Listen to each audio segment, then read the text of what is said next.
अरे चढ़ के डोली मैं तू निकल जाइबू,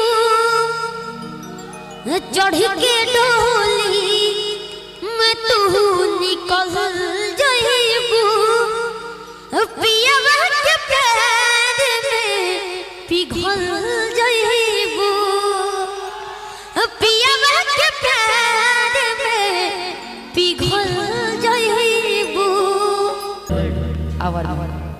अरे दिल न लगई हो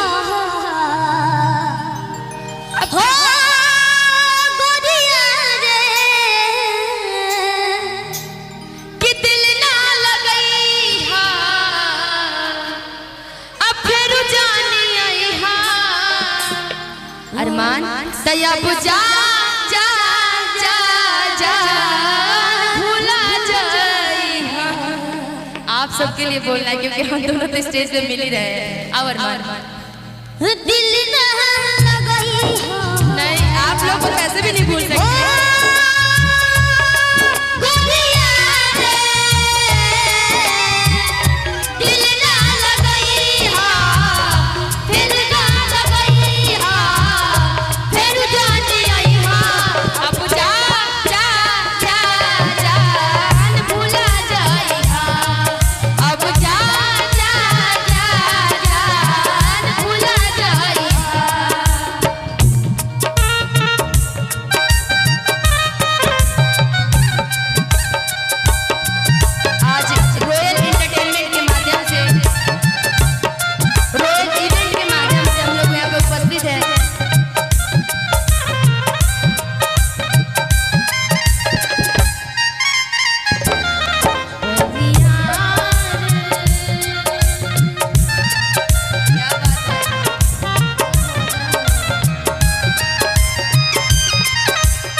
बैठना हमारे लिए अरमान के लिए भी खास करके ये इस तरीके से बैठना इसके लिए हिट है।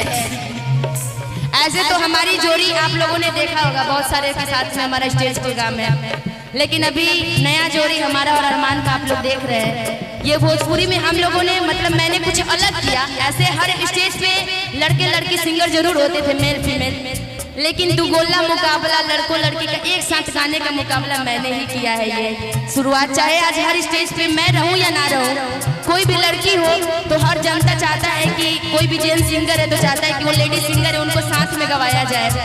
और ये प्यार आशीर्वाद आप लोग का जब मिलता है इस निशा उपाध्याय को, चाहे आज एक स्टेज पे मैं फीमेल में एक ही लड़की रहती हूँ और लड़के में 10 मेल सिंगर भी रहते तो 10 के साथ में मेरी जनता का प्यार होता है कि निशा जी उन सबकी भी साथ गाइए आप। तो ये प्यार जब आप सबका मिलता है तो बहुत अच्छा लगता है मुझे कि मैंने कुछ आप लोगों के लिए अच्छा किया, खुद के लिए अच्छा किया है कि आप लोग इतना सराहते हैं और प्यार देते हैं। और कहना है क्या, हमारा प्यार के बदला